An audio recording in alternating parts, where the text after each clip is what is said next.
বিশ্ব পরিবেশ দিবসে গাছ লাগালো বিধাননগর বিধানসভা কেন্দ্রের বিধায়ক শরৎ মুখোপাধ্যায়। আজকে প্রোগ্রাম থেকে তিনি জানান, পুরনো দিনে ফিরে যান, ফুলে নিয়ে বাজারে যান, প্লাস্টিক শূন্য বিধাননগর চাই, এই স্লোগান তোলেন তিনি। আমাদের এখানে সল্টলেকের জন্য আরেকটি স্লোগান যেটা আমি তৈরি করেছিলাম, আমরা সেই স্লোগানে এখন ব্রতী, সেটা হচ্ছে পুরনো দিনে ফিরে যান, থলে নিয়েই বাজার যান, প্লাস্টিক শূন্য বিধাননগর চাই।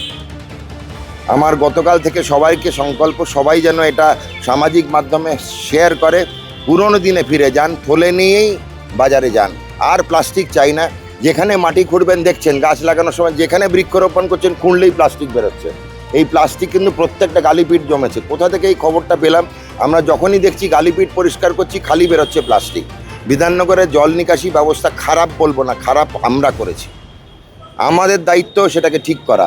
আজকে থেকে সবাই ব্রত একদম যে আমরা আর প্লাস্টিক ব্যবহার করব না। একটা ছোলে সাইকেলে, বাইকে, গাড়িতে বা ব্যাগে কিচ্ছু না, 4 ভাঁজ করে থলে নিয়ে যান।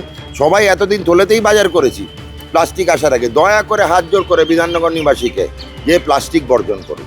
হাত জোর করে বিধায়ক বিধাননগরবাসীর উদ্দেশ্যে বলেন, দয়া করে প্লাস্টিক বর্জন করুন।